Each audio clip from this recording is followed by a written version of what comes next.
coup, hello à tous ceux qui sont en train d'arriver. Du coup, comme je disais dans le chat, n'hésitez pas à vous présenter. Merci à ceux qui ont commencé à le faire. En deux mots, et peut-être nous dire ce que vous attendez de cette conf.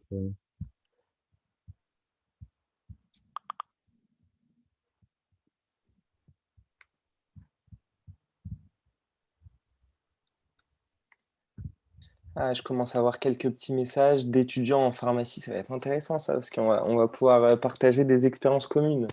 Exact.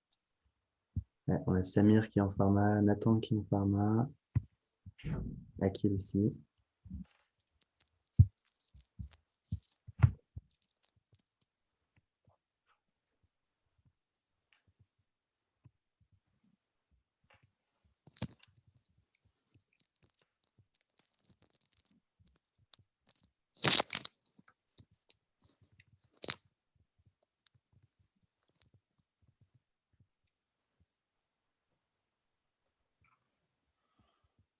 Je sais pas si tu vois les messages aussi, Benjamin, pour voir un peu Ouais, je les vois un petit peu. sur Donc là, les, sur j'ai les. j'ai Samir, cinquième année de pharma. Nathan, cinquième année de pharma aussi. Un vue globale sur les stratégies en sales en santé, comment commencer, s'il y a des proportions théoriques, sympa, ok. Étudiant en troisième année de pharma. Bon, bah c'est cool. Une grosse appétence là pour les pharmaciens sur le bizdev et le market, c'est cool. Du coup, pour ceux qui sont en train d'arriver, hello, hello. On était en train de dire, du coup, n'hésitez pas à vous présenter en deux mots dans le chat pour nous dire un peu qui vous êtes, est-ce que vous attendez de la conf, qu'on puisse vous proposer du contenu pertinent, et puis on va commencer là, dans 3-4 minutes.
Bonsoir à ceux qui sont en train d'arriver. Du coup, on se disait, n'hésitez pas à vous présenter un petit peu dans le chat, qu'on puisse savoir qui vous êtes et ce que vous attendez de la conf.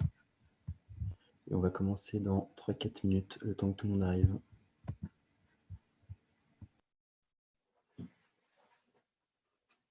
On a le nombre de participants là qui commence à augmenter, donc là je vois que les gens se connectent.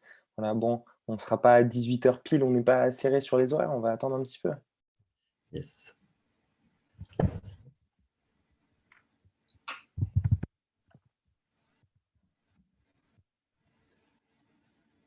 Petit pic à 18h, tout le monde se connecte.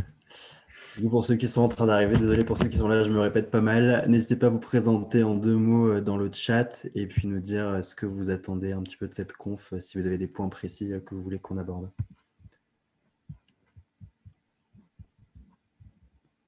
On commence dans 2-3 minutes.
On ne va pas tarder à commencer. Ça te va, Benjamin? Ouais, bah, pour moi, tout est bon, hein. 26 participants. De toute façon, les gens qui vont arriver après, ils vont prendre le train en route et c'est pas plus Exact. mal. Oui, ouais, exact. On peut peut-être commencer par l'intro.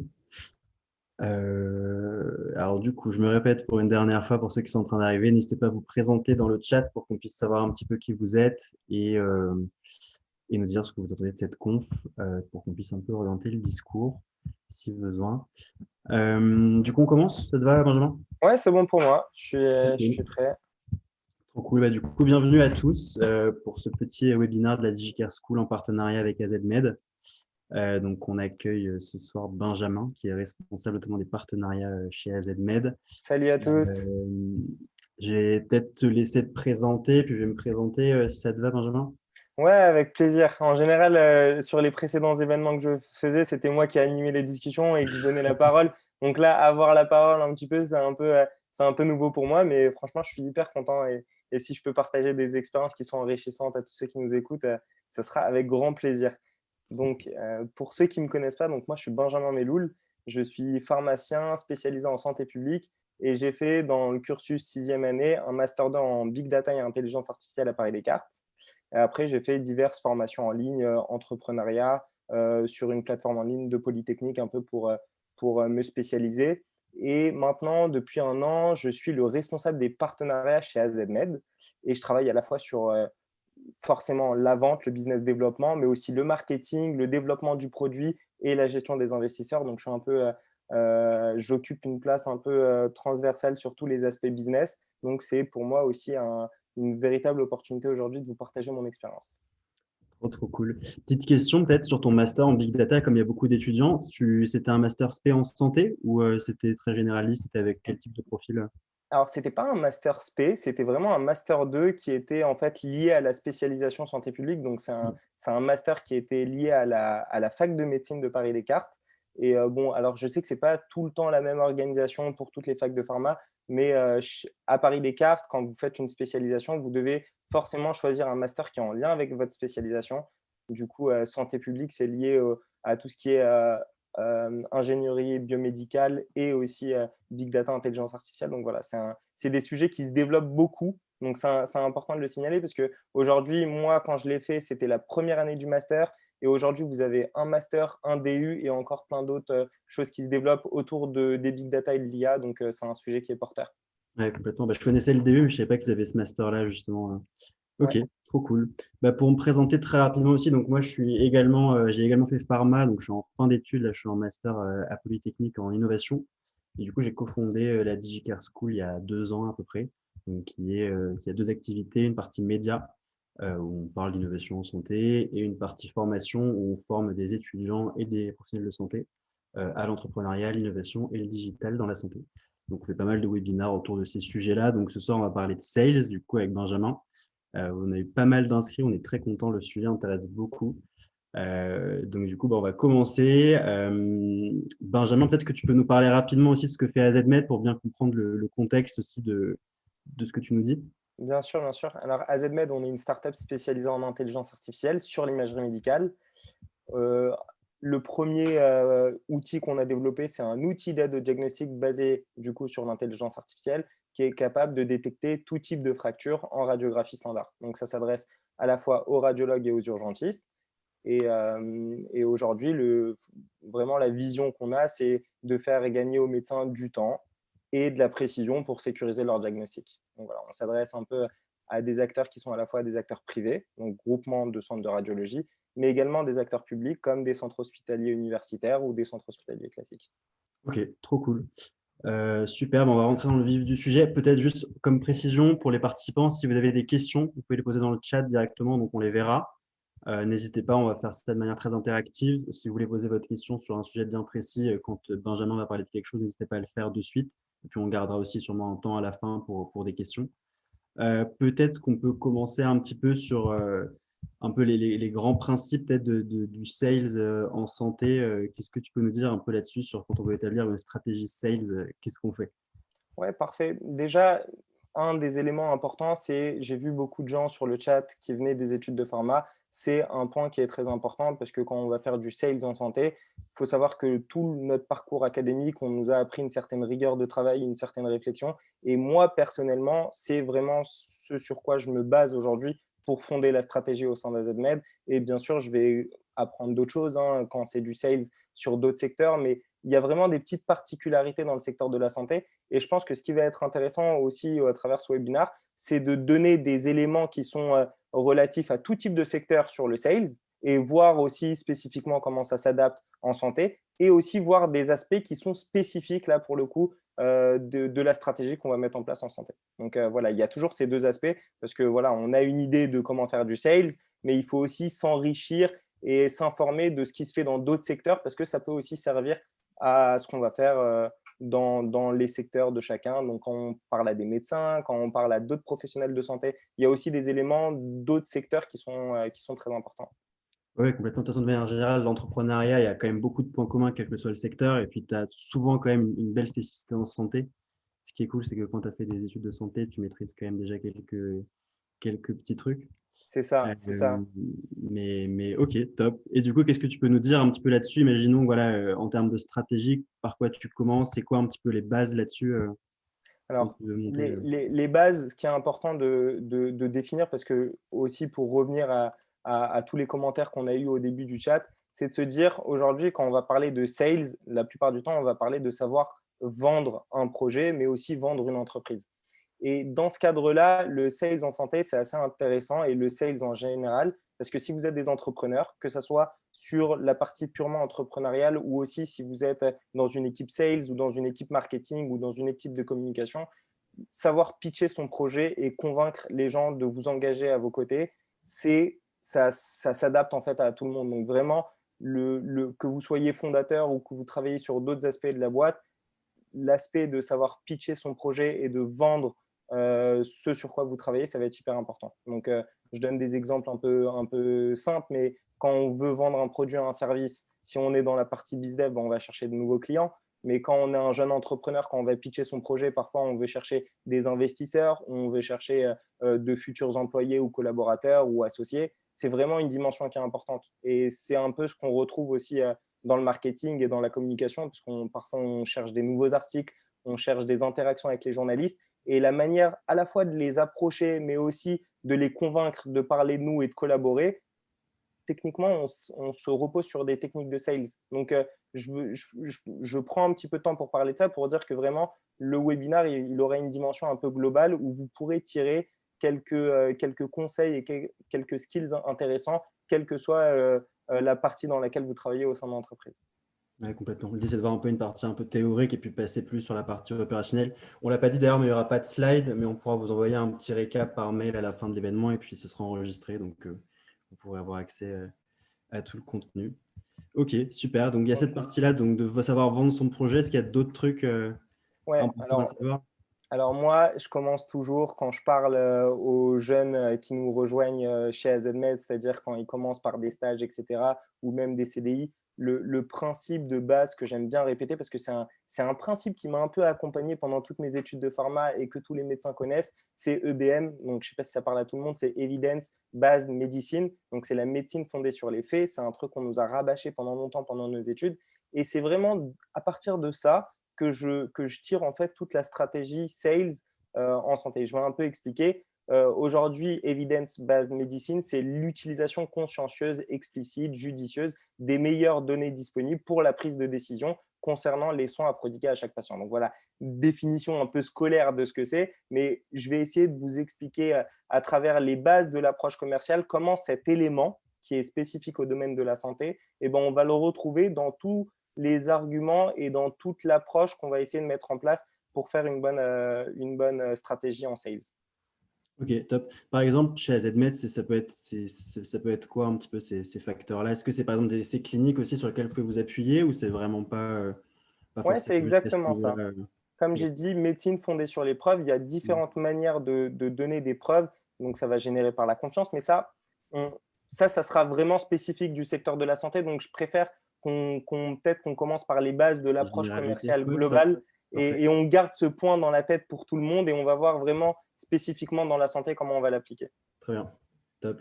Du coup, je te Ouais, laisse enchaîner sur les bases si tu veux. du coup, pour les bonnes bases d'une approche commerciale, moi, il y a plusieurs éléments que je commence à évoquer. Le principal, c'est défendre une vision. C'est-à-dire que vous êtes dans une entreprise, votre entreprise, elle a une mission et au sein de l'entreprise, l'équipe que vous représentez a également une mission. Il faut la garder en tête parce que c'est un truc qui est essentiel aujourd'hui. Et surtout dans le secteur de la santé, avoir une mission, c'est aussi avoir une action qui a une portée collective sur notre système de santé. D'un point de vue social, c'est hyper intéressant et c'est aussi ça qui va créer une certaine sincérité dans la démarche. Parce que le sales aujourd'hui, c'est pas comme quand on passe un examen, ça veut dire on va pas évaluer si vous connaissez bien le produit ou tout ça, c'est pas exactement ça qui va compter. Ce qui va compter, c'est votre capacité à créer un lien avec les gens avec lesquels vous communiquez. Et pour créer ce lien, il n'y a rien de mieux que la sincérité. Et pour être sincère, eh ben, il faut être convaincu de la mission qu'on a, c'est-à-dire dans le cadre d'AZMed, par exemple, c'est aider les médecins à travailler plus sereinement, sécuriser leur diagnostic et contribuer à l'amélioration de la qualité des soins. Et quand je commence, moi, à établir ma stratégie ou quand je fais des rendez-vous commerciaux ou quand je fais tout type d'interaction avec ces médecins-là, avant même de lancer le rendez-vous, je me remets en tête de quelle est ma mission. Et quand on sait que notre mission, c'est quelque chose qui est positif pour les médecins, et ben on y va sans stress, on va un peu avec son cœur et on fait les choses de cette manière. C'est un truc qui est vraiment important et que je le répète souvent, c'est le meilleur conseil, c'est-à-dire calme, conviction sur ce qu'on fait et après, normalement, ça marche tout seul. Ouais, ce qui est assez cool, je pense, en startup aussi, c'est que c'est des boîtes souvent avec beaucoup de sens au travail. Tu sais un peu pourquoi tu es là, ce que tu fais, pourquoi tu travailles. Donc, je pense que ça rejoint un petit peu ce que tu dis là-dessus. Parfois, dans des Ouais. grands groupes, tu sais plus trop pourquoi tu es là, alors que dans une startup, en général, ton CEO, il est là pour te rappeler pourquoi vous êtes là, pourquoi vous faites ça. Et c'est ça qui est assez cool aussi. Ok, top. Ouais, je suis d'accord avec ça. Après, même dans les grands groupes, on peut trouver un peu de la valeur sur ce qu'on fait quand on est dans les grands groupes pharma, pour ceux qui ont eu l'occasion de faire des stages ou de travailler, quand on développe des nouveaux médicaments. Parfois, on est tellement plongé dans l'aspect opérationnel, de vouloir réussir, de ne pas vouloir se planter, qu'on oublie en fait pourquoi on est là. Et dans le secteur de la santé, c'est pas comme si qu'on vendait des voitures. Ça veut dire on a vraiment un truc qu'on apporte de positif et il faut se le répéter. C'est-à-dire, c'est pas juste du théorique, c'est-à-dire, il faut avoir le travail de mentalement se rappeler pourquoi on est là et pourquoi on le fait. Et je pense que c'est ce travail un peu psychologique qui joue aussi sur notre physiologie, sur le sourire, la conviction, le calme. Et c'est ça qui va apporter du business à une startup. Et peut-être après, en termes un peu d'interlocuteurs, c'est qui les gens clés à cibler quand tu vas vouloir vendre ton produit, ton Alors, service? c'est ça. Donc, encore une fois, défendre une vision, même si j'ai fait un peu le comparatif de la santé par rapport aux autres secteurs, c'est toujours la même chose. C'est-à-dire, en caricaturant, j'ai pris l'exemple de vendre des voitures, mais quand on vend des voitures, on a aussi une vision sur le long terme. Pourquoi on vend cette voiture? Qu'est-ce qu'on souhaite apporter aux gens? Donc, il y a toujours cet aspect vision. Et là, quels que soient les secteurs dans lesquels on travaille. Et un autre élément qui est aussi commun à tous les secteurs, et je vais faire un petit focus sur la santé, c'est qu'on doit connaître parfaitement ses interlocuteurs, c'est-à-dire les personnes à qui on parle. Dans le secteur de la santé, si on fait un petit focus, la plupart du temps, on va s'adresser à des médecins. Donc, quand on s'adresse à des médecins, bah, si on vient du secteur de la santé, c'est plus simple puisqu'on connaît le parcours académique, on connaît leur vie quotidienne, on connaît leurs besoins, leurs motivations, etc. Mais c'est également un travail qu'il va falloir faire pour chaque professionnel de santé à qui on s'adresse. C'est-à-dire quand on s'adresse aujourd'hui à un pharmacien, ce n'est pas la même chose que quand on s'adresse à un radiologue dans le cadre d'AZMed ou quand on s'adresse à un autre spécialiste, parce qu'ils ont tous un parcours académique qui est différent, ils ont tous des enjeux, des besoins, des motivations qui sont différentes. C'est pour ça d'ailleurs qu'ils ont choisi telle ou telle spécialité. Et là, pour le coup, ça va être important quand on met en place une stratégie sales de savoir qui sont nos interlocuteurs et bien les cibler. Parce que plus on va cibler ces interlocuteurs, plus on va comprendre leur motivation, plus on va adapter notre discours en fonction de ça. Donc ça va être également un élément important. Et là, petit focus aussi sur le secteur de la santé, c'est que là, on parle de médecins. Mais par exemple, chez AZMed, comme on est une innovation technologique numérique, on ne s'adresse pas qu'à des médecins. On s'adresse à des médecins, mais on s'adresse également à des responsables informatiques et le discours qu'on a avec un médecin ne sera pas exactement le même qu'un responsable informatique, puisqu'ils n'ont pas le même niveau de connaissance sur les outils qu'on présente. Donc, par exemple, avec certains médecins, on devra faire preuve de pédagogie pour vulgariser un maximum les aspects technologiques. Avec un responsable informatique qui est beaucoup plus éduqué sur la question des outils, eh ben, on va avoir un autre discours où il va falloir le rassurer sur d'autres choses. Et c'est important de savoir quels sont tous les interlocuteurs qui soient différents sur leur profil. Et dernier élément qui est important par rapport à ces interlocuteurs, c'est également les responsables financiers administratifs, ceux qui vont prendre la décision finale de l'achat. Parce que là, on parle de sales, donc on parle d'achat. Parfois, c'est le médecin. Donc, quand c'est dans une structure privée, la plupart du temps, le médecin est aussi chef d'entreprise, donc c'est lui qui va prendre la décision de l'achat. Mais dans d'autres secteurs, comme le secteur public, eh ben, parfois, vous avez un médecin chef de service, vous avez un DSI, un directeur des systèmes d'information qui va être le garant de l'aspect informatique de l'institution, mais vous avez également le responsable administratif et financier qui va être le décideur sur l'achat. Et encore une fois, c'est d'autres profils, c'est d'autres motivations, c'est d'autres enjeux. Donc, à chaque fois, bien cibler les différents interlocuteurs et adapter son discours, c'est essentiel. Complètement. Et en général, tu commences par qui? Est-ce que c'est peut-être le médecin qui va te rediriger vers le responsable financier? Comment ça se passe un petit peu à ce niveau-là? Alors, c'est un très bon point. Vraiment, c'est un très bon point parce que là, c'est là où on va parler vraiment de stratégie sales. Alors, encore une fois, si on reprend sur le secteur de la santé, si on repart de la vision, c'est d'améliorer les conditions de travail des médecins dans le cadre d'AZMed et encore une fois, je me répète, mais contribuer à l'amélioration de la prise en charge. Du coup, le garant aujourd'hui des conditions de travail et de la prise en charge, ça reste le médecin. Donc, ça doit être l'interlocuteur privilégié. C'est lui la première brique du projet. Une fois que lui, il valide, entre guillemets, l'intérêt médical d'une solution, donc on va aller, on va le convaincre avec des preuves encore EBM, on va être là, on va lui dire voilà, le projet il se compose comme ça, quels sont les avantages pour vous, comment c'est validé scientifiquement, etc. Une fois qu'on a un peu l'aval et la validation médicale, c'est là qu'on peut commencer à creuser sur la partie informatique, dans le cadre d'une innovation numérique, mais ça, c'est pas valable pour tout type de projet. Mais le responsable administratif et financier, ça se fera toujours dans un second temps. Mais si c'est le même interlocuteur, par exemple, si c'est le médecin qui prend la décision financière d'acheter, c'est pareil dans le discours qu'on aura avec lui. C'est-à-dire d'abord valider l'intérêt médical et après on parle de prix et après on parle de conditions financières. Faire les choses par étapes parce qu'il n'y a rien de pire que commencer à parler des barrières financières ou des barrières techniques quand on n'a pas vraiment déblayé toutes les questions sur l'intérêt médical. On part toujours, on a une vision, donc la vision, c'est lié à l'intérêt médical. Une fois qu'on règle cette question et qu'on a un peu l'implication et la volonté des médecins d'avancer, c'est là qu'on parle des éléments qui sont un peu secondaires, parce que je considère que c'est secondaire. Quand on veut améliorer la qualité de soins par les prix, c'est secondaire. C'est hyper important, mais le premier point, c'est quand même l'aspect médical. Ouais, super. Et peut-être, je ne sais pas si on en parlera un petit peu après, mais sur les cycles de vente, du coup, l'impact, c'est quoi, peut-être entre public et privé, en termes de temps entre le contact et le moment où tu vas signer un contrat? Je sais pas si on Alors, en parle plus tard ouais, ou on en parle très, maintenant. c'est un très bon point parce que là, donc on a dit connaître parfaitement ses interlocuteurs et les décideurs. Alors, c'est sûr qu'entre le secteur privé et le secteur public, ça sera complètement différent. Et du fait que ça soit différent, je peux d'expérience, en tout cas, parler pour le cadre d'AZMed. Il était plus simple et plus rapide de signer des contrats dans le secteur privé bah, pour les raisons que j'ai évoquées, parce que la plupart du temps, dans le secteur privé, les médecins sont à la fois garants de l'aspect médical, mais aussi garants de l'aspect administratif et financier. Donc, parler, convaincre un interlocuteur, c'est plus simple que d'en convaincre plusieurs. Et dans le secteur public, vous êtes systématiquement confronté aux trois types d'interlocuteurs que j'ai évoqués, c'est-à-dire médical, responsable des systèmes d'information et administratif. Donc forcément, les process de vente vont être beaucoup plus longs de mon expérience dans le secteur public que dans le secteur privé.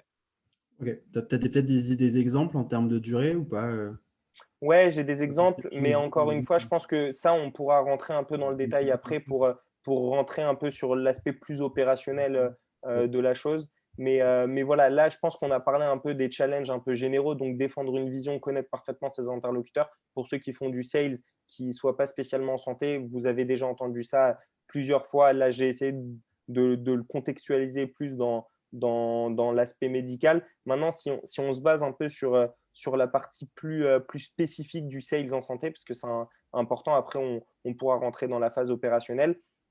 Encore une fois, je repars. Donc, médecine fondée sur les preuves. Bah, du coup, pourquoi des preuves dans ce cadre-là, dans le secteur de la santé? C'est parce qu'il y a un vrai challenge pour nous, c'est de générer de la confiance auprès des médecins. Alors, générer de la confiance, ça peut passer par exemple, les performances d'un outil validé scientifiquement à travers des études cliniques. Donc, performance d'un outil ou performance d'un médicament ou performance de quoi que ce soit. On parle de médecine fondée sur les preuves. Donc, les preuves permettent de générer de la confiance. Et c'est cette confiance qui est importante. Et cette confiance, elle peut être générée, oui, par des preuves tangibles comme des études cliniques, c'est un fait, mais d'une autre manière aussi, qui est par exemple par le retour d'expérience de médecins utilisateurs. Et ça, c'est également un moyen de générer de la confiance, puisque les médecins, ce n'est pas un mythe, c'est une communauté. Donc, quand je parle de communauté, ça veut dire qu'ils ont une presse qui leur est destinée, ils participent à des congrès ensemble, ils ont l'habitude de collaborer. Donc, l'aspect confiance peut passer par des preuves tangibles justifiées par des études cliniques, mais peut aussi passer par des conseils, par des retours d'expérience d'autres médecins, confrères qui utilisent la solution. Donc, l'aspect confiance, il est hyper important et c'est directement rattaché aux preuves qui posent le fondement en fait, du projet qu'on présente. Et un autre point qui est important, toujours sur les challenges spécifiques de la santé, c'est que en santé aujourd'hui, la plupart des startups qui se développent, c'est sur des innovations numériques et technologiques. Et ce qu'il faut prendre en considération, c'est que si on a fait un focus sur le premier élément qu'on a évoqué, c'est-à-dire connaître parfaitement ses interlocuteurs, quand vous connaissez le parcours académique des médecins et des spécialistes auxquels vous vous adressez, vous savez qu'ils ont fait tant d'années d'études et qui sont hyper spécialisés sur un secteur, du jour au lendemain, venir leur proposer un nouvel outil numérique qu'ils ne connaissent pas le fonctionnement et qu'ils n'ont pas été formés dessus, c'est compliqué. Le discours ne sera pas le même.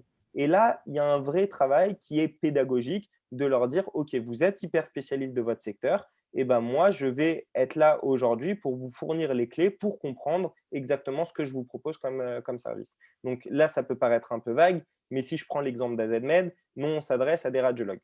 Radiologue, c'est entre 11 et 14 ans d'études où ils ont fait le tronc commun médical. Après, ils ont fait ils ont fait le concours de l'ECN et ils se sont spécialisés en imagerie sur lequel ils ont vu toutes les modalités. C'est très lourd comme parcours académique, il y a beaucoup de connaissances et du coup, ils sont des hyper spécialistes de leur secteur. Du jour au lendemain, chez AZMed, on s'adresse à eux pour leur dire maintenant, on va vous mettre entre les mains un outil qui est de l'intelligence artificielle et qui vous permet de travailler plus efficacement. C'est compliqué pour eux.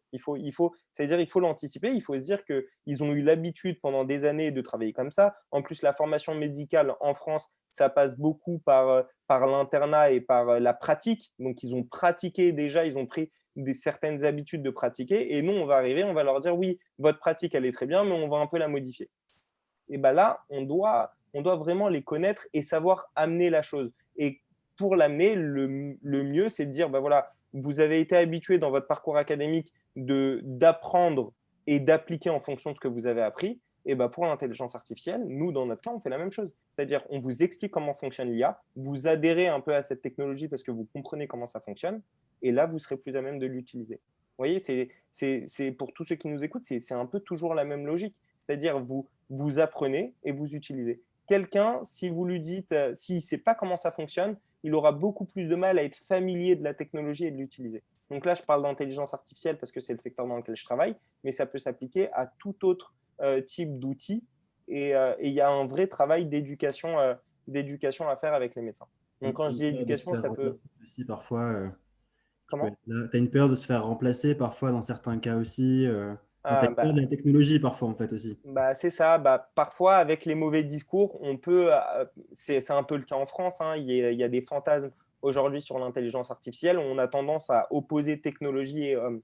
Bah, pareil, si on repart dans l'aspect de mettre en opposition la technologie et l'homme, si avec ça vous ajoutez le fait que les médecins ne savent pas comment ça fonctionne, bah c'est compliqué. C'est sûr que c'est compliqué parce qu'ils ne voudront pas l'utiliser. Ils vont se fermer et ça m'arrive aujourd'hui d'être confronté à des médecins qui disent non, non, non, ça, j'y touche pas, c'est une boîte noire, je ne sais pas comment ça fonctionne, tout le monde dit que c'est super, mais le jour où ça fera des conneries, bon, on sera malheureux. Enfin, c'est exactement ça le type de discussion. Et ben, l'idée, c'est de les rassurer avec la vision, c'est de dire, voilà, notre vision, c'est d'améliorer vos conditions de travail. Et pour ça, la technologie de l'intelligence artificielle offre de nombreuses promesses. Et je vais détailler quelles sont ces promesses-là, comment ça fonctionne l'intelligence artificielle, et surtout leur expliquer que, par exemple, dans notre cas, ce n'est pas une prise de décision, l'IA, c'est une aide à la décision et la décision reste à la charge du médecin. C'est lui qui est maître du diagnostic. Donc, dans cette perspective, ce que je lui dis, c'est que l'IA, ça sera un complément et que c'est designé pour que ça soit un complément. Ce n'est pas designé pour être à même de prendre une décision, quoi que ce soit. Donc, toutes les études qu'on mène, comment visuellement le produit s'intègre, il s'intègre de la meilleure manière pour être un assistant et pas prendre la place du radiologue. Voilà, ça c'est un exemple concret, mais ça peut être appliqué sur différents secteurs. Ok, trop cool. Est-ce qu'il y avait d'autres spécificités dont tu voulais nous parler Ouais, ouais, il y a d'autres petites spécificités. Donc là, le dernier point que j'avais évoqué, c'était la notion d'éducation. Et l'éducation, bah, comme je l'ai dit, ça veut dire on va venir donner quelques éléments pour comprendre la technologie. Et l'autre élément que j'ai donné, c'était tout ce qui était preuve, retour d'expérience pour rassurer, pour avoir de la confiance. Et bah, si on prend ces deux éléments-là, la question qu'on peut se poser, c'est euh, le lien entre la vente et le marketing.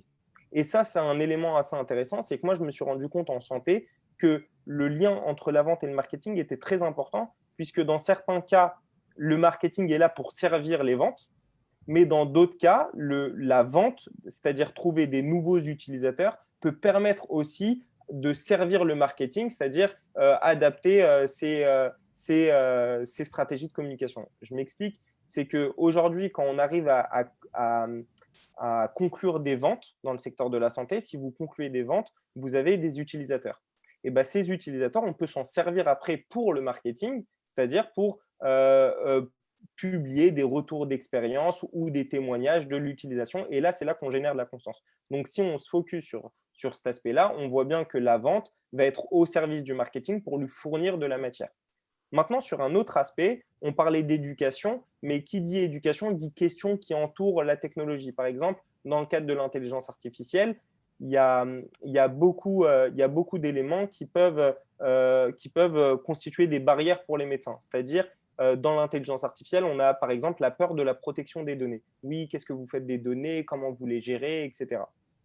Et bien là, on aura vraiment un élément où le marketing va être au service de la vente, c'est-à-dire que nous, en sales, on dit voilà, tels sont les éléments qui sont pointés par les médecins qui peuvent constituer des barrières à l'adoption de ces solutions. On va les remonter à l'équipe marketing et l'équipe marketing va dire bah, très bien, il y a une peur aujourd'hui sur la protection des données, et ben, on va mettre en place une stratégie marketing pour rassurer sur cet aspect. Donc, dans le cadre d'AZMed, on avait travaillé vraiment spécifiquement sur la rédaction d'articles pour rassurer et pour expliquer comment on garantit aujourd'hui la protection des données. Et là, on voit du coup que le marketing est directement au service des ventes, puisque après, quand on va faire des ventes et qu'on voit qu'il y a des points bloquants sur la protection des données, bon, on peut partager des articles, on peut partager également des témoignages de directeurs des systèmes d'information et tout autre type d'éléments. Ouais. Donc, je ne sais pas si tout le monde voit, mais il y a vraiment un aller-retour entre le marketing et la communication qui est très important dans le secteur de la santé. Parce que dans d'autres secteurs, parfois, c'est vraiment c'est difficile de faire le lien. Là, pour le coup, c'est assez simple. Ouais. Chez vous, du coup, vous avez les deux équipes séparées? Une équipe marketing, une équipe sales, c'est ça? Ou Bah, ça fonctionne juste, comment? bah, c'est un bon point, justement, non. Et c'est là qu'on voit vraiment que ce que je dis, c'est pas du théorique, c'est que chez AZMed, on prend le soin d'avoir une équipe business. Donc, forcément, il y a des personnes qui travaillent qui ont davantage de travail sur l'aspect market et d'autres qui ont davantage sur l'aspect bizdev. Mais on est réunis dans la même équipe parce qu'on cherche à ce que même si une personne fait 80% de business développement, elle aura toujours une partie 20%, par exemple, où elle va faire un peu de marketing, puisque c'est comme un cycle, c'est-à-dire le marketing va un peu fixer la stratégie, les sales vont l'appliquer, mais sur le terrain, si on se rend compte qu'il y a des éléments qui marchent mieux que d'autres, bah, du coup, ça remonte au marketing pour adapter la stratégie. Et c'est là qu'on voit un peu ce cercle où l'un est au service de l'autre.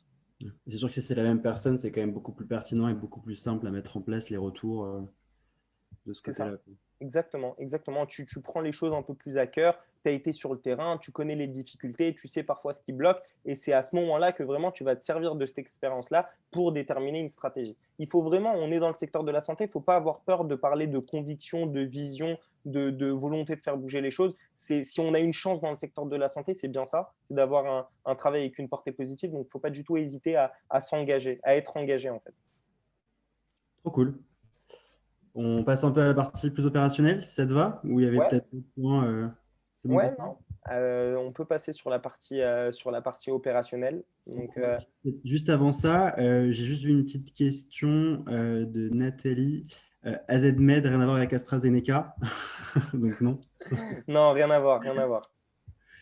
Et on a une autre question qui vient d'arriver de Maximilien. Bonjour, pourrez-vous détailler la chaîne de décision avec les différents interlocuteurs dans le public? La chaîne de décision, ouais, très bonne question. Alors, la plupart du temps, ce qui va se passer, alors c'est assez intéressant parce que ça va aussi permettre de clôturer le point que j'avais donné sur la stratégie. C'est la chaîne de décision, c'est un peu la même. C'est-à-dire que vous avez un médecin, donc on valide l'intérêt médical auprès du médecin. Ensuite, le médecin va se retourner auprès des responsables informatiques pour valider ce qu'on appelle les prérequis techniques pour l'installation, parce qu'on peut valider l'intérêt médical, mais si d'un point de vue technique, ce n'est pas réalisable, ça ne sert à rien d'aller plus loin dans le partenariat parce que ça ne se fera pas. Donc, c'est toujours par étapes, médical, technique, et en dernier lieu, la validation administrative et financière. Et c'est là que je vais conclure aussi le point que je disais d'un point de vue théorique, c'est-à-dire que vous, en tant que sales, vous allez pouvoir accéder facilement aux médecins parce que ça va les intéresser, le projet les concerne et va impacter leur quotidien. Par contre, accéder au DSI et accéder au responsable administratif et financier qui va signer la facture, ça, c'est plus compliqué parce que là, vous n'avez pas des enjeux qui sont directement liés. Et là, moi, ce que je répète la plupart du temps quand je suis en présentation, c'est de dire, moi, je fais mon travail, je suis là pour vous apporter une solution, je suis là pour changer les choses, mais le relais au niveau de l'institution publique, ça sera le médecin. Et ça veut dire qu'il faut toujours avoir le réflexe d'engager les médecins pour que ce soit eux qui portent le projet vers la direction informatique et vers la direction administrative. C'est en fait vous êtes là, vous faites votre maximum sur le premier contact que vous avez avec le médecin et après le projet vous lui laissez entre les mains parce que c'est lui qui va aller le défendre. En fait, vous aurez rarement un responsable administratif et financier, directeur d'hôpital ou directeur logistique qui va vous appeler, qui va négocier le prix avec vous. Ça ne sera jamais le cas dans le public. Dans le public, ce qui va se passer, c'est que c'est le médecin chef de service qui va présenter le projet au responsable administratif et financier, et le responsable administratif financier va lui dire justifiez-moi pourquoi on va investir sur cette solution et qu'est-ce que ça va impacter dans votre pratique. Et ça sera à lui de vendre du coup et de vendre l'adhésion au projet. Et ça, c'est un point très important, c'est qu'il ne faut pas hésiter à impliquer les médecins dans son process parce que c'est eux qui vont prendre le relais. Ils vont être prescripteurs de la solution en interne, quoi. Exactement. Convaincu, tu as quand même plus de chances de conclure derrière, quoi. C'est ça. Et c'est pour ça qu'il faut aussi savoir, quand je disais connaître, si on fait vraiment tous les liens avec tous les éléments que j'ai cités, quand je disais connaître ses interlocuteurs, c'est connaître ses motivations. Parce que si vous avez un médecin où ses motivations principales, c'est d'améliorer la qualité des soins, du coup, l'argument qui va avoir un impact pour que lui prenne le relais sur la présentation de la solution, c'est de lui dire, grâce à ma solution, vous allez améliorer la qualité des soins de vos patients, vous allez sécuriser votre diagnostic et c'est ça qui va aller présenter, lui, à la direction. Par contre, si vous avez un médecin qui, lui, a plus une vision médico-économique, qu'est-ce qu'on peut gagner pour l'efficacité de l'hôpital, pour faciliter son organisation, bah, du coup, les arguments, ça sera toujours les mêmes. Et je vais insister sur un autre point, qui est par exemple chez AZMed, l'augmentation de la productivité des médecins, c'est-à-dire gagner du temps sur l'interprétation des images, par exemple. Donc, augmenter la productivité d'un médecin, ça va permettre d'améliorer l'organisation générale du service. Et un autre point, si on va sur les aspects médico-économiques pour tous les pharmaciens, ça va vous parler, c'est qu'aujourd'hui, par exemple, dans le cadre d'AZMed, pour détecter une fracture, on peut faire une radio ou un scan. En priorité, c'est la radio. Le scan, ça coûte cher et ce n'est pas automatique, ce n'est pas de première intention. Donc moi, par exemple, quand j'ai des médecins qui sont très portés sur les avantages médico-économiques, ce que je leur dis, un argument où je leur dis, voilà, c'est grâce à ça que vous allez présenter le projet à votre direction, c'est de dire, bah, si vous êtes plus performant sur la détection de fractures en radiographie, vous pourrez éviter de faire pratiquer des scans. Et des scans, ça coûte de l'argent, ça coûte du personnel, ça prend du temps, etc. Donc voilà, en fait, bien connaître son interlocuteur avant un rendez-vous, savoir sur quel levier jouer pour l'engager. Et une fois que vous avez trouvé la bonne connexion, le bon levier, et ben là, c'est lui qui portera le projet et qui fera la suite du sale process, en gros. Top, top, top. Je pense qu'on va enchaîner sur la partie opérationnelle vu qu'il nous reste assez peu de temps. Donc, du Ouais. coup, quand on a un début de projet de service, comment tu fais un peu pour cibler tes premiers clients? C'est quoi un peu, par exemple, votre stratégie chez AZMed? Qu'est-ce qui s'est passé? Qu'est-ce que tu nous conseilles un peu à ce niveau-là? Alors, par rapport à ça, sur l'aspect très opérationnel, il y a 2 éléments à prendre en compte. C'est ces premiers clients, ce ne seront pas juste une collaboration commerciale, c'est faux. Dans le cadre du développement d'une startup, les premiers clients sont très importants et pour diverses raisons. Donc moi, les premiers clients, la plupart du temps, et ce n'est pas un effet de communication de le dire, ce sont des partenaires. Ce sont vraiment des partenaires parce qu'ils vont s'engager avec vous à la fois sur l'utilisation de la solution, mais aussi sur son amélioration. Donc, ce qu'il faut comprendre, c'est pourquoi cibler les premiers clients et ne pas prendre n'importe qui. De un, c'est parce que quand vous êtes une startup, la notion de temps est très importante et vous devez aller vite. Le temps, c'est la ressource la plus importante pour une startup. Donc, vous devez cibler en priorité les clients partenaires qui vont vous permettre d'aller le plus vite avec eux. Donc, si tout le monde comprend ce qu'on a dit au début, c'est-à-dire choisir des partenaires avec les processus de décision les plus courts. Donc, ça, c'est un premier élément. Autre élément, c'est que le premier partenaire, donc ça sera vos premiers utilisateurs, c'est également eux qui vont vous permettre d'optimiser le produit. Tout le monde connaît la notion d'MVP, Minimal Viable Project. Donc, c'est vraiment un élément qui est important, c'est de le mettre le plus vite possible dans les mains des médecins. Donc, les premiers utilisateurs, pourquoi je dis que c'est des partenaires? Parce que c'est les premiers qui vont vous faire des retours concrets sur l'utilisation de la solution. Donc, deuxième élément pour bien choisir ces premiers clients. Troisième élément, c'est le positionnement sur le marché. Donc, tout le monde a l'habitude de voir ce que c'est un business plan, un business model sur le long terme, combien on va gagner d'argent, etc. Mais ça reste du théorique. Tant que ce n'est pas confronté à la réalité quotidienne, pratique des utilisateurs, on n'est jamais sûr à 100% de son positionnement sur le marché. Et vos premiers utilisateurs, en fonction des bénéfices que vous allez leur apporter, quand je parle de bénéfices, c'est bénéfices médicaux, ou tout autre bénéfice, c'est là que vous allez pouvoir ajuster votre positionnement sur le marché. Et aussi, on repart sur ce qu'on disait, confiance, retour d'expérience, communauté, valider le projet par des utilisateurs, c'est la notion de confiance. Et ben, vos premiers utilisateurs vont être la vitrine de votre entreprise, donc seront un peu les garants de l'efficacité et de l'intérêt de la solution. Donc voilà, pour tous ces éléments-là, vous devez choisir les premiers clients comme des partenaires et donc ne pas choisir n'importe qui. Top. Ça vaut peut-être le coup, peut-être en 2 mots, que tu nous refasses la définition de MVP. Je pense que tout le monde ne sait pas forcément.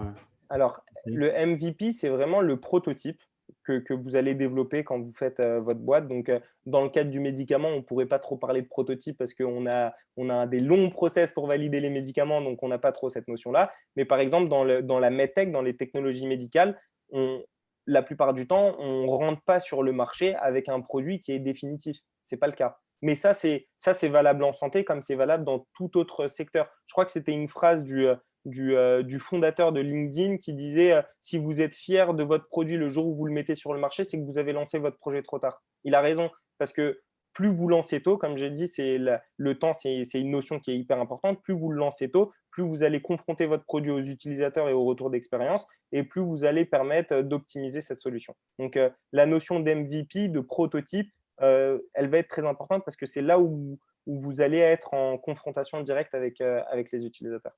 Ouais, j'insiste un peu sur le point, mais je pense que le premier indicateur pour un jeune projet, c'est le nombre de clients, d'utilisateurs qu'il va avoir, quoi. Exactement. D'utilisateurs et surtout d'utilisateurs payants, quoi. C'est Je pense que ça. c'est vraiment le truc sur lequel aussi assez peu de fondateurs un peu jeunes ou peu expérimentés vont pas trop se concentrer, ils vont vouloir avoir un très beau produit et au final, pas forcément grand monde n'en voudra. Alors que si vous allez tôt vous confronter vers le marché, vous allez comprendre vraiment ce que veulent vos utilisateurs et quels sont leurs problèmes et quels sont leurs besoins, quoi.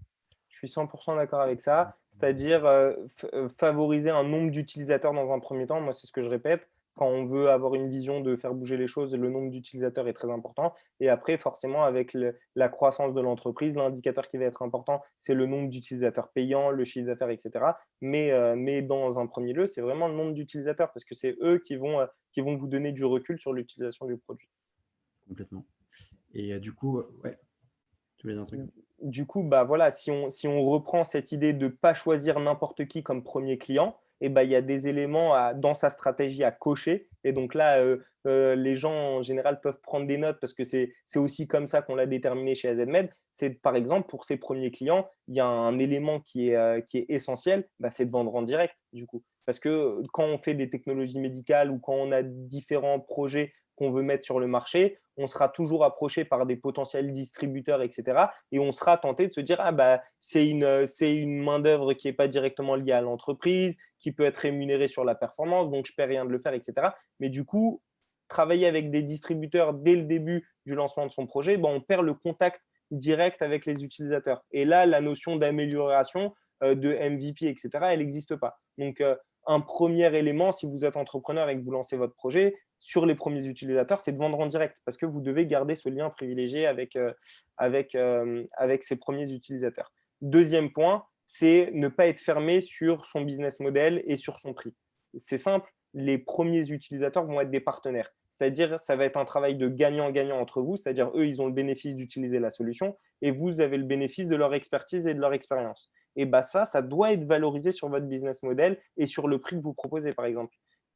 Dans le cadre d'AZMed, nous, nos premiers partenaires nous ont aussi permis de collecter des images. Et pour ceux qui connaissent l'intelligence artificielle, la donnée, la data, c'est vraiment le point de départ de n'importe quelle stratégie en intelligence artificielle. Et bah, pour le valoriser, bah, nous, on était fiers, hein, on l'a fait, mais on était aussi très contents de le faire. C'était adapter notre business model à ces premiers partenaires qui se sont engagés. Donc ça, c'est important, c'est de ne pas être rigide. Parce que la plupart du temps, quand vous faites votre business plan, vous n'êtes pas en train d'anticiper la stratégie, de dire bah, les premiers clients qu'on va signer, ils n'auront pas tel prix, ils auront plutôt tel prix. Personne ne fait ça. Tout le monde dit bah, mon business model, mon produit ou service, je vais le vendre tant. Donc, si j'ai tant d'utilisateurs, ça va me faire tant de chiffre d'affaires. Ce qu'il ne faut pas perdre en tête, c'est que ça, c'est la théorie. Sur la pratique, quand vous allez adapter votre business model sur les premiers partenaires, vous allez devoir adapter votre prix et valoriser le travail qu'ils vont faire pour vous.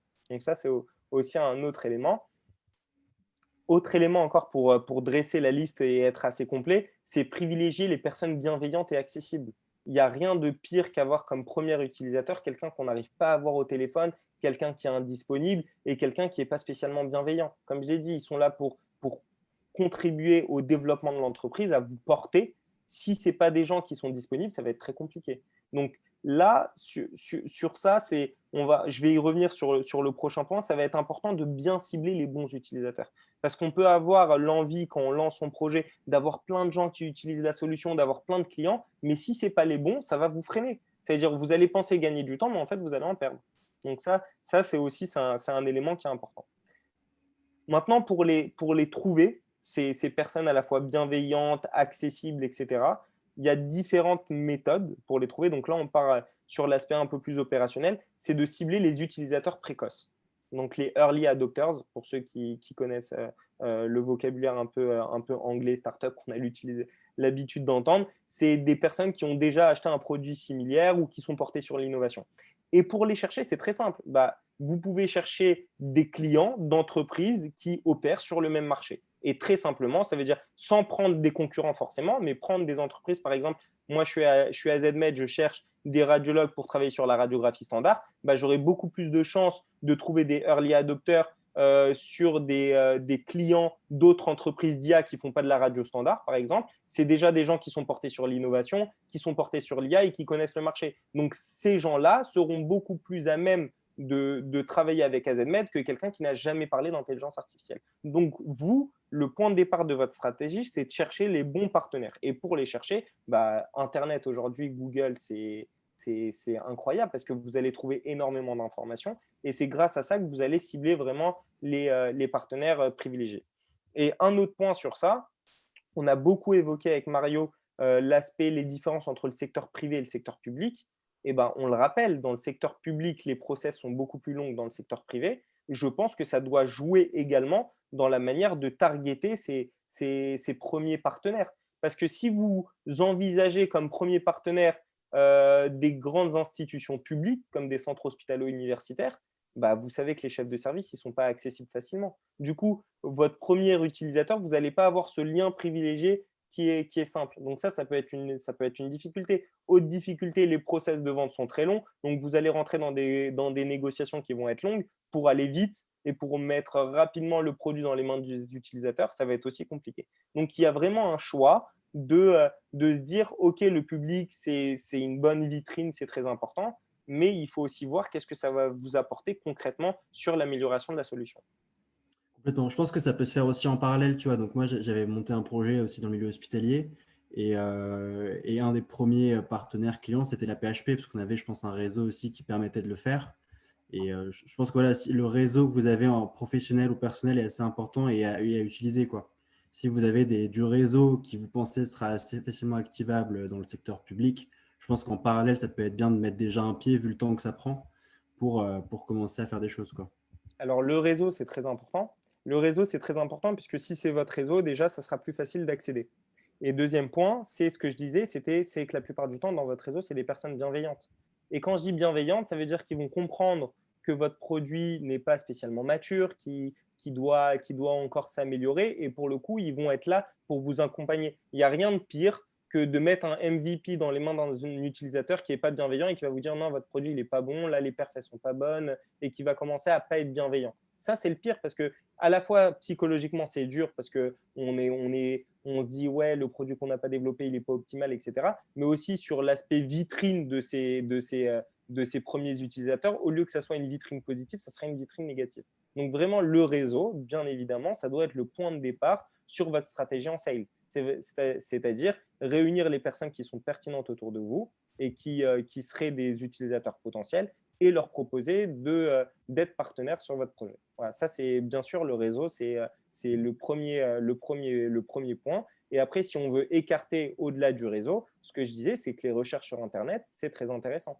Recherche sur Internet, ça peut passer par Google en cherchant des clients d'entreprises qui opèrent sur le même secteur, mais ça peut être aussi sur les réseaux sociaux. Quand on fait de l'innovation technologique, on a beaucoup plus de chances d'avoir des early adopters qui sont présents sur les réseaux professionnels comme LinkedIn que le professionnel de santé un peu à l'ancienne qui n'a pas trop l'habitude des outils numériques et de tout ce qui est réseau professionnel. Donc, par exemple, les réseaux sociaux comme LinkedIn et chercher ceux qui publient, ceux qui s'intéressent à l'innovation, ça peut être aussi un moyen de bien checker que ce sont des early adopters. Ouais, top. On passe peut-être un peu à la partie plus démarchage. Ouais, ouais, bah alors parfait. Alors, on part dans l'optique que vous avez ciblé vos premiers partenaires. C'est-à-dire, vous avez dit, ce mec-là, il est bien, il est porté sur l'innovation, en plus, il est assez accessible, je vois que c'est quelqu'un de bienveillant, etc. Vous avez checké un peu toute la liste qu'on a évoquée.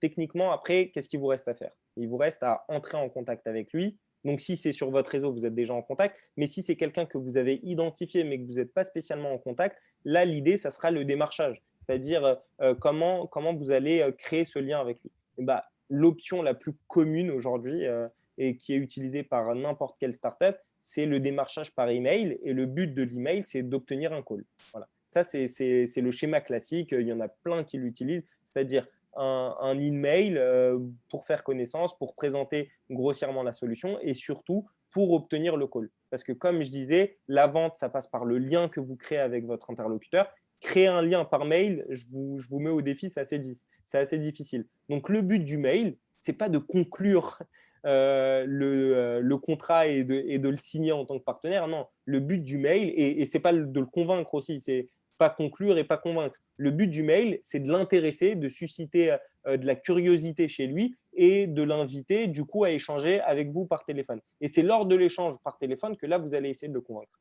Donc, c'est vraiment décortiquer sa séquence en plusieurs étapes. Donc, première étape, c'est entrer en contact et susciter son intérêt. Une fois que vous avez suscité son intérêt et qu'il vous répond, et ben là, ça sera de le convaincre. Et tu fais ça comment, du coup? Tu as peut-être des exemples à Ouais. nous. Alors, pour les exemples, c'est assez simple. La plupart du temps, comme on a dit, si on connaît nos interlocuteurs, on sait que c'est des médecins qui sont très occupés et qui n'ont pas spécialement le temps de répondre à tout le monde. Donc, si vous leur envoyez un mail, il faut que le mail il soit le plus efficace possible. Et là, dans ce cas, il y a plein de petites astuces. C'est qu'il faut qu'il soit court, pragmatique. Et encore une fois, l'idée, c'est de susciter son intérêt, donc formuler le mail de sorte à un peu lancer le débat. Vous voyez? Donc, par exemple, ça part toujours de la même chose, c'est-à-dire une phrase d'accroche classique. Donc, si on part du réseau, bah, la plupart du temps, vous le contactez de la part d'un tel. C'est beaucoup plus simple pour quelqu'un de répondre si on sait qu'il y a une personne en commun parce qu'on a une certaine forme de confiance vis-à-vis de ça. Ou si vous n'avez pas de personne en commun, l'idée, c'est de lui dire je me suis intéressé à vous, je pense que vous êtes pertinent pour qu'on discute ensemble, et en fait, lui faire comprendre que vous avez passé du temps à faire des recherches. Donc moi, la plupart du temps, dans le secteur public, bah, quand je veux rentrer en contact avec un chef de service, il n'y a rien de mieux que vraiment me renseigner à la fois sur lui, sur son parcours, ce qu'il fait, mais également se renseigner sur son organisation. Donc moi, la plupart du temps, je commence beaucoup de mes mails par faire des recherches sur le centre en question, le centre hospitalier, et de commencer mon mail par le bonjour, je me suis renseigné sur votre activité, j'ai appris que vous faisiez telle chose, et dans ce cadre-là, je pense que ça sera intéressant qu'on discute par rapport aux solutions d'IA. Qu'est-ce que vous en pensez? Quelles sont vos perspectives sur le sujet? Et je lance un peu le débat. Et la plupart du temps, si c'est des chefs de service qui sont portés sur l'innovation, le débat les intéresse, donc ils vont me répondre. Mais l'intérêt, c'est aujourd'hui dans le sales, il y a beaucoup de choses qui existent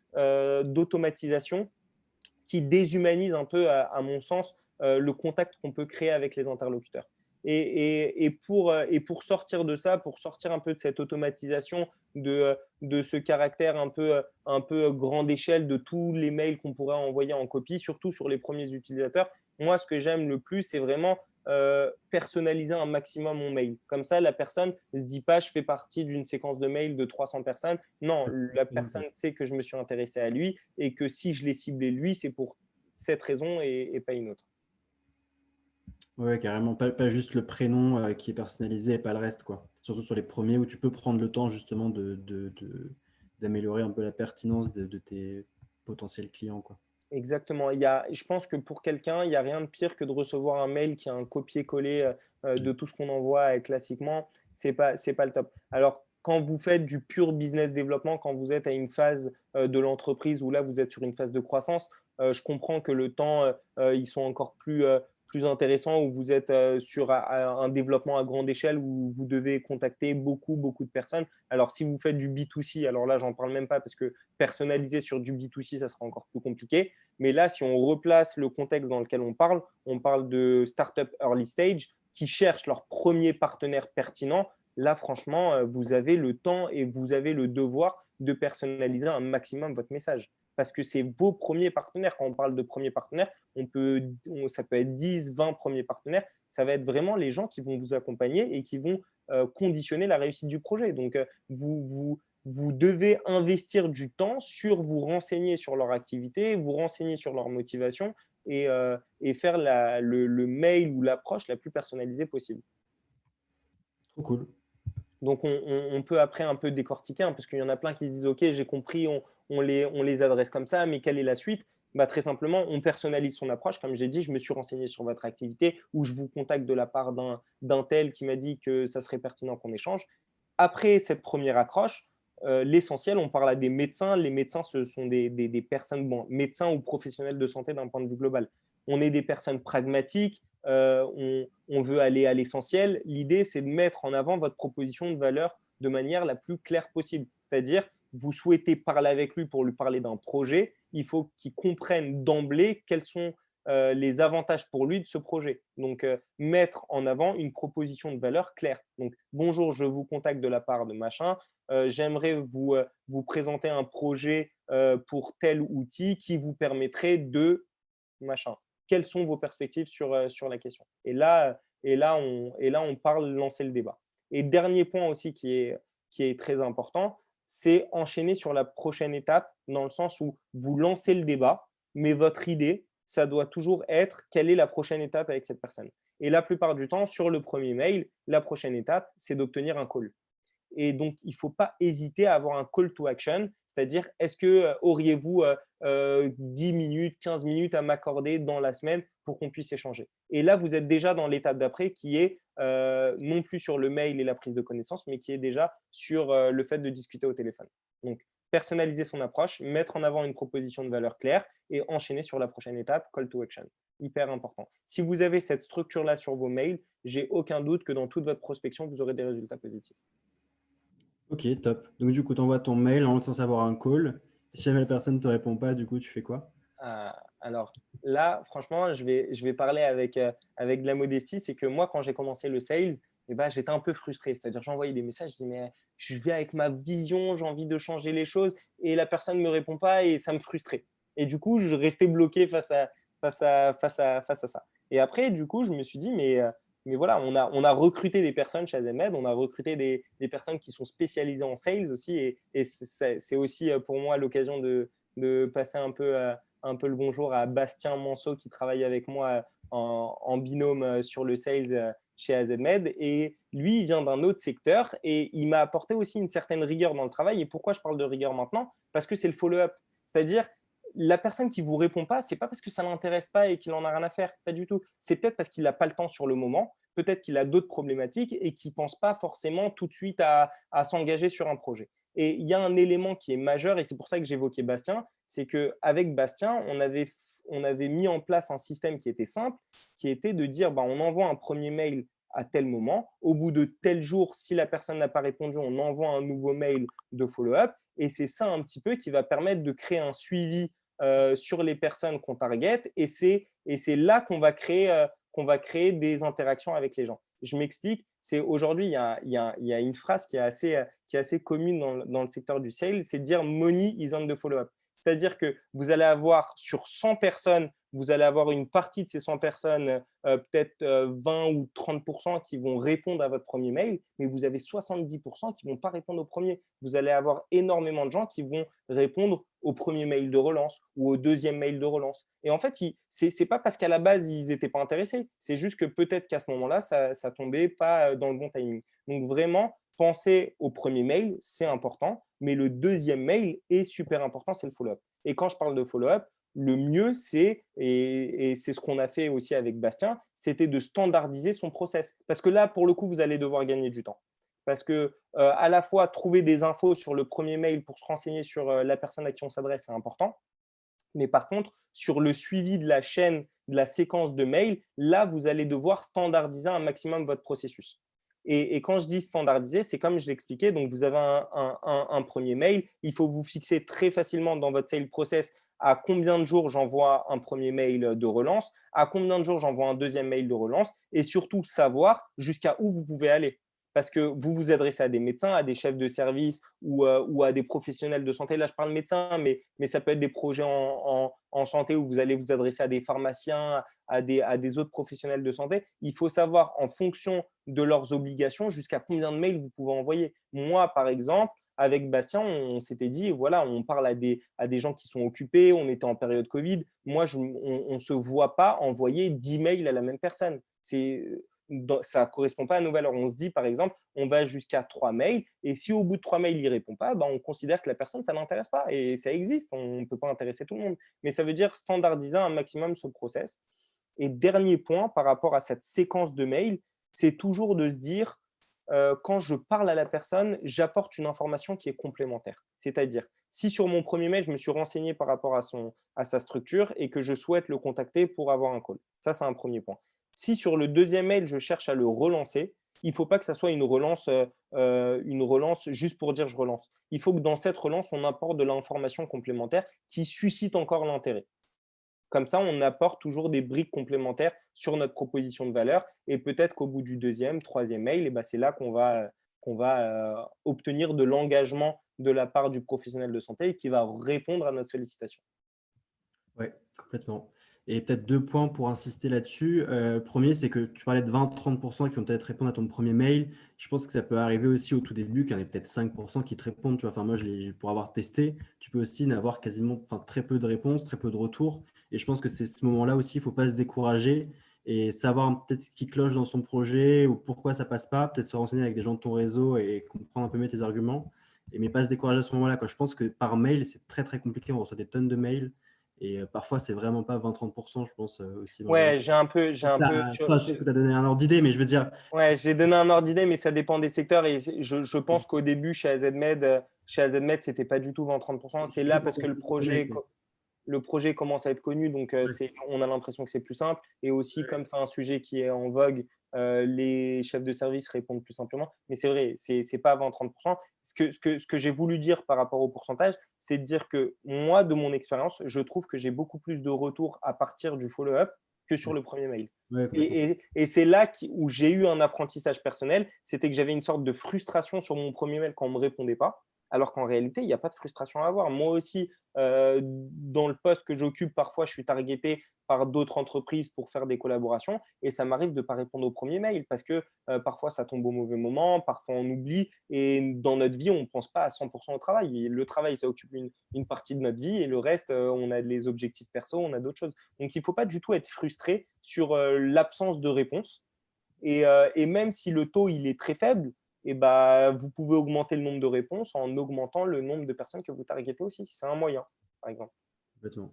Et rapide deuxième point de mon côté, c'est qu'il y a pas mal de solutions justement qui vont aider à standardiser, à automatiser un peu ces envois de mails, etc. Donc voilà, peut-être qu'on pourra en parler ou peut-être par mail après l'événement. On a juste quelques petites questions, Benjamin, et puis je pense qu'on va Ouais. dépasser un tout petit peu sur le temps pour terminer peut-être sur la partie plus call, etc. Donc il y a Maximilien qui demande, vous conseillez d'envoyer le mail au médecin ou au chef de service ou au directeur administratif? Alors, comme je l'ai dit, la première étape, je ne sais plus qui avait posé la question, entre médecin et directeur administratif, je pense que c'est le médecin en priorité. Ouais, Pour toutes les raisons que j'ai évoquées, c'est la première brique, c'est la validation médicale. Ensuite, moi, ce que je préfère privilégier, c'est le décideur, donc c'est le chef de service. Ce que je fais la plupart du temps, c'est que si je n'ai pas de réponse du chef de service, il est probable qu'il soit trop occupé sur d'autres projets. Et bah, si vous n'avez pas de réponse au bout d'un moment sur votre séquence de mail auprès du chef de service, rien ne vous empêche après de contacter un médecin de son service. Et de toute façon, le jour où vous aurez un relais au niveau de l'hôpital qui va porter le projet, et ben, il parlera ensuite forcément au chef de service parce que ça sera lui le décisionnaire sur l'aspect médical et il aura au moins entendu parler de vous une première fois. Il n'y a pas de prétention à avoir dans le secteur des ventes et même auprès des médecins, ils ne sont pas prétentieux entre eux. Ce n'est pas parce que l'un n'a pas répondu que vous ne pouvez pas contacter un autre. Ça ne fonctionne pas comme ça. Eux, leur but, la vision, pourquoi ils ont fait médecine ou pourquoi ils ont fait pharma ou tous les professionnels de santé, c'est que leur but, c'est quand même c'est le patient. Donc, si vous avez quelque chose à apporter pour améliorer la condition de prise en charge des patients, il n'y a pas il y a pas de, il y a pas de gêne à avoir à contacter une personne et après une autre et après encore une autre. complètement, ouais. Peut-être deuxième petite question, quand vous relancez, vous répondez à votre premier mail ou vous en créez un nouveau? Question très pratique. Ah bah, très pratique. Comme bah, moi, je réponds au premier mail, puisque comme j'apporte une information complémentaire et en tenant compte que peut-être lors du premier mail, il n'a pas eu le temps de se porter sur les informations, comme mon but, c'est pas de réécrire mon premier mail, c'est toujours intéressant qu'il l'ait. Donc, si je réponds, il peut du coup vérifier ce que je lui ai enfin, ce sur quoi je l'ai abordé avant et ça renforce en fait le message. Complètement, ouais. Guillaume, il y a une question de Guillaume sur la partie plus structure publique. On y reviendra à la fin, je pense, si ça te va, Guillaume. Peut-être qu'on peut enchaîner sur la suite au niveau opérationnel un petit peu, Benjamin, si ça te va. Sur la Ouais, partie peut-être suite call, du coup. opérationnelle, bah, on poursuit. Donc là, on se projette, hein, on se poursuit. Donc on reprend. On a ciblé, on a dit quels seraient les meilleurs partenaires pour lancer le projet. Je les ai identifiés, je les contacte, j'envoie un mail. Parmi tous les mails que j'envoie, j'ai quelques réponses. Et là, c'est victoire, j'ai un premier call. Et vraiment savourer chaque victoire parce que obtenir un premier call, c'est déjà quelque chose d'important. Et là, sur le premier call, vous allez avoir différents challenges. Donc, le premier call, le mieux que vous puissiez faire, c'est déjà prendre encore plus de temps que sur le premier mail, c'est de préparer votre rendez-vous. Donc, comme je dis, c'est déjà une première victoire, mais c'est le début du travail. Donc là, vous allez devoir chercher un maximum d'informations disponibles, à la fois sur la personne à qui vous allez parler. Donc, regardez quel a été son parcours académique, quel a été son parcours professionnel, qu'est-ce qui le motive, est-ce qu'il travaille dans le secteur privé, est-ce qu'il travaille également dans le secteur public, qu'est-ce qui le motive, etc. Mais également prendre un maximum d'infos sur la structure dans laquelle il travaille. Donc, il y a une chose qui est très simple. Donc, encore une fois, je prends l'exemple que je connais, je parle d'AZMed, mais ça peut vraiment être appliqué à n'importe quel autre type de projet. Par exemple, nous, on fait des recherches sur le médecin, mais on fait également des recherches sur la structure. Et par exemple, sur la structure, ce qui va être intéressant pour nous, c'est de connaître leur activité, savoir combien d'actes ils réalisent. Et plus ils réalisent d'actes, plus on sait qu'on va avoir une pertinence et des avantages à apporter au niveau de l'organisation. mais également connaître, par exemple, le nombre de praticiens. Ça peut également être un élément. Donc, tous les éléments que vous pouvez obtenir avant ce call-là vont servir votre discours commercial. Donc, on a une chance en France, c'est que pour toutes les structures publiques, les chiffres d'activité sont obligatoirement publics. Donc, par exemple, si vous proposez un outil ou un service qui traite les urgences, et ben, si vous allez sur le rapport d'activité de l'hôpital, vous allez connaître le nombre de passages aux urgences par an, par exemple. Nous, dans le cadre de l'imagerie médicale, bah, dans le rapport d'activité, on connaît le nombre d'actes de radiologie pratiqués par an. Ça, même, parfois, on a la répartition scan-IRM, répartition radio, etc. Et tous ces éléments vont vous permettre de mieux apprécier et de mieux comprendre les enjeux d'une organisation, de savoir combien de praticiens ils ont, s'ils ont une activité plus ou moins importante et quel va être l'intérêt d'utiliser votre produit ou service. Donc là, on est vraiment sur la préparation du rendez-vous. Et le deuxième élément, et là, c'est un élément que je reprends un peu dans le début de la présentation, c'est que vous allez devoir créer un lien avec la personne avec qui vous parlez. C'est-à-dire créer un lien de confiance, établir une relation entre vos motivations, ses motivations à lui, et trouver le moment du rendez-vous où ces deux enjeux vont être alignés. Et c'est ça qui va être très important, c'est que vous avez une vision, votre but, c'est de transmettre cette vision à la personne à laquelle vous parlez. Donc pour ça, il y a des éléments très simples. C'est dans un premier temps, c'est sourire et être enthousiaste. Parce qu'on ne peut pas engager un médecin à travailler avec nous si on n'est pas enthousiaste. Donc l'enthousiasme, c'est communicatif. Donc, parler avec quelqu'un, il faut que vous soyez vraiment engageant avec lui et lui transmettre aussi l'énergie que vous avez à travailler sur un projet. Deuxième élément qui est très important et qu'on répète souvent en sales, c'est garder le lead lors du call. Alors ça, c'est très important, c'est que vous allez vous adresser à un médecin pour lui présenter un projet. Le réflexe du médecin, ça va être de vous poser beaucoup de questions par rapport à ce projet-là. Et comment ça fonctionne, et combien ça coûte, et avec qui vous l'utilisez. Il va avoir plein de questions. Et le risque en sales, c'est de rentrer dans un espèce de ping-pong entre les questions et les réponses. Et si vous faites ça, c'est là que vous perdez le lead sur le call, c'est-à-dire que vous ne dirigez plus rien, vous êtes là uniquement pour répondre à ces questions.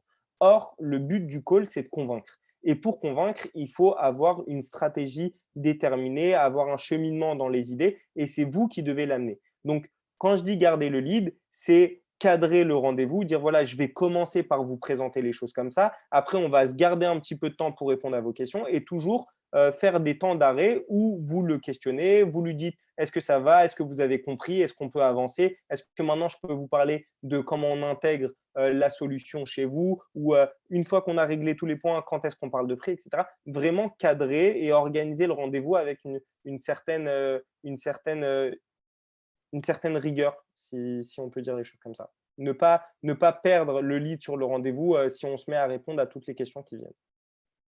Et deuxième élément, comme je vous l'ai dit, vous allez parler pendant le rendez-vous parce que c'est vous qui allez présenter le projet, mais vous présentez le projet à un professionnel de santé qui lui aussi aura des enjeux. Et pour connaître précisément ces enjeux, vous devez le laisser parler.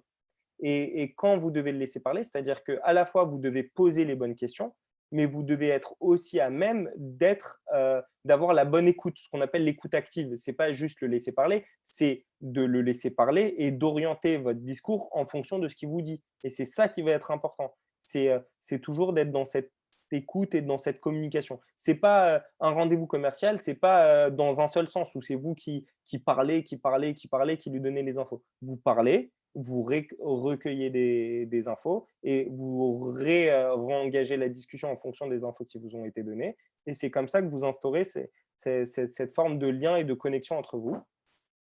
Et dernier point, c'est sur toutes les formalités contractuelles, c'est-à-dire le prix notamment. Je ne parle à titre perso jamais de prix tant que je n'ai pas terminé toute ma présentation et répondu à toutes ces questions. Pourquoi? Parce qu'une fois que j'ai répondu à toutes ces questions et que je sens l'adhésion du médecin, c'est là que lui, il peut évaluer en fonction des bénéfices que je lui ai présentés, quel va être le coût et est-ce que ce coût est envisageable en fonction des bénéfices. Et il n'y a rien de pire que de commencer à parler prix sans avoir à la fois répondu à toutes ces questions ou à avoir laissé de côté quelques barrières potentielles à l'adoption. Parce que du coup, dès qu'on présente un prix, la première chose qui va tilter dans son esprit, c'est oui, mais si ça marche comme ça, c'est pas bon, ou s'il y a ça qui m'a proposé, c'est pas bon, etc. Donc vraiment, enchaîner sur les formalités contractuelles une fois que vous avez validé toutes ces questions et toutes les barrières potentielles. Donc n'hésitez pas à poser la question, dire est-ce que j'ai répondu à toutes vos questions? Est-ce qu'il y a des éléments qui ne sont pas encore précis? Est-ce que je peux compléter un peu la présentation que je vous ai faite avec d'autres éléments si, quoi que ce soit, vous posez la question et une fois que vous avez oui, c'est bon, j'ai compris, ok, on peut passer à la suite. Trop cool. Merci pour ces conseils, Benjamin. Avec Euh, plaisir. Tu veux qu'on aille jusqu'où en termes de timing? Est-ce que tu veux parler rapidement sur la partie peut-être de présentation? Est-ce que tu avais peut-être d'autres choses à nous dire ou Moi, sur la partie, voilà, premier call, je pense que c'est l'étape importante. Après, forcément, voilà, vous trouverez après les éléments de comment, enchaîner après le premier call. Donc, dans certains cas, après le premier call, vous avez ce qu'on appelle une démonstration, une présentation. En fait, après, ce que je peux dire, c'est que le process de vente va varier énormément entre les entreprises, entre le produit, le service que vous proposez. Donc là, j'ai pas de notion à donner parce que je connais pas exactement. J'essaye de donner des conseils assez généraux qui puisse être utilisé par tout le monde. Donc là, ça va être compliqué de donner vraiment la suite du parcours de vente puisque c'est spécifique à chaque boîte. L'essentiel, c'est le mail plus le call. Ça, c'est une étape qui, dans mon sens, est répandue dans tous les milieux, quel que soit le produit. Donc, c'est important.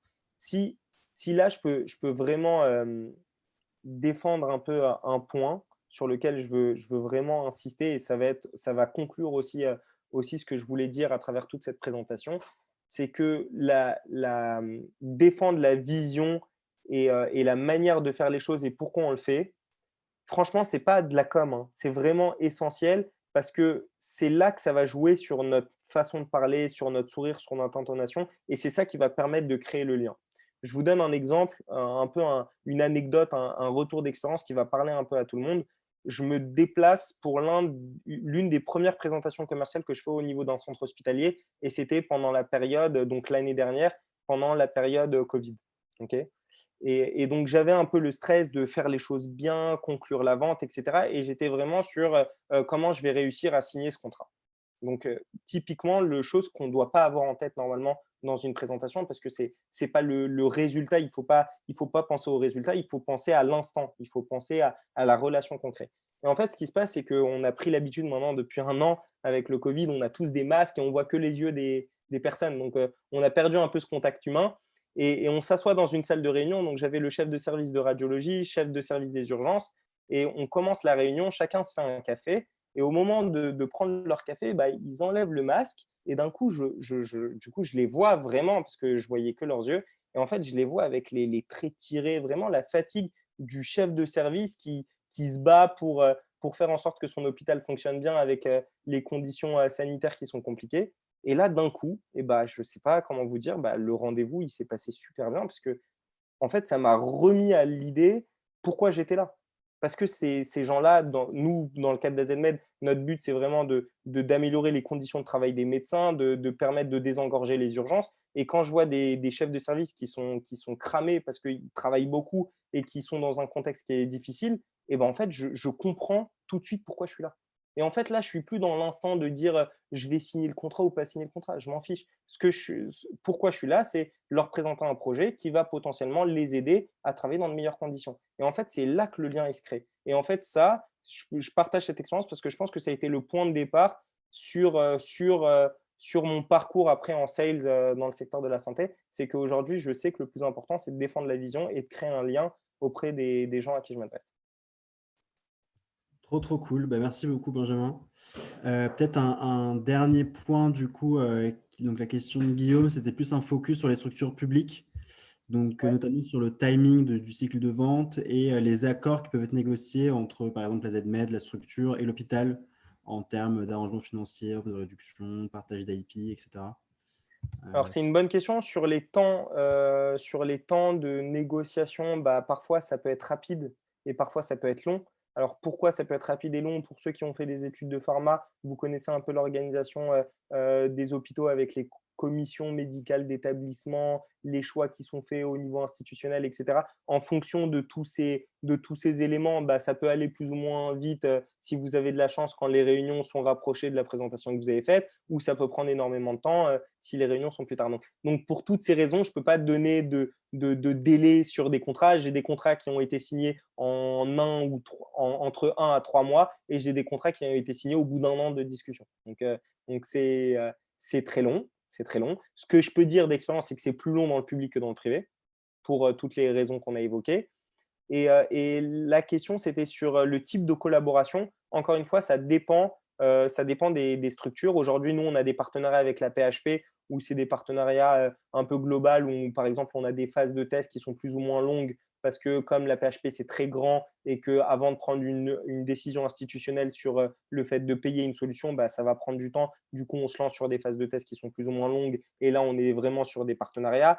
Avec des centres hospitaliers publics, on essaye aussi de faire le même schéma, mais il y en a pour lesquels c'est en phase payante. En fait, je ne pourrais pas répondre à la question parce que c'est au cas par cas.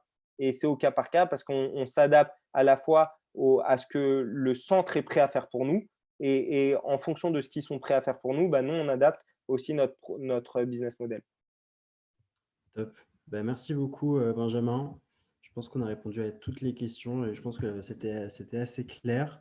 On espère que ça vous aura intéressé. Mais en tout cas, moi, je trouvais ça très complet et super intéressant. Et on Bah, voit c'est aussi un le cas plaisir d'usage aussi. chez vous, le côté pratique. Donc, c'est très cool. Bah, j'ai pris beaucoup de plaisir aussi à partager mon expérience. Je sais que parfois je parle aussi beaucoup d'AZMed parce que Ouais. je parle plus facilement de quelque chose que je connais, et j'ai pas pour ambition d'être un expert sur tous les secteurs. En tout cas, si vous avez des questions, moi je suis assez dispo sur les réseaux parce que j'aime bien partager mon expérience. J'ai fait pharma, et je pense qu'en pharma, de par notre parcours, on a beaucoup d'éléments à se servir et à mettre en valeur dans ce qu'on va faire dans le travail. Et aussi, c'est un point aussi que je voulais évoquer, c'était de dire que nous, par exemple, chez AZMed, on est dans des phases de recrutement, on recrute des stagiaires. Donc, si tous les éléments que j'ai présentés aujourd'hui, bah, ça vous intéresse et que ça vous stimule, et si vous voulez mettre en pratique tous ces éléments, et bah, envoyez-moi un message sur les réseaux et on pourra essayer de faire ça ensemble. Ouais. Je vous mettrai toutes les informations par mail après la conf, comme ça vous aurez tout ce qu'il faut. Et puis bah, à bientôt. Bonne soirée à tous, hein. À bientôt. Merci beaucoup, Mario, hein, pour cette Merci à toi. invitation. C'était très cool, très belle initiative. Je suis content, Merci. et avec plaisir pour une prochaine. Top. Merci à tous. Bonne soirée. Salut!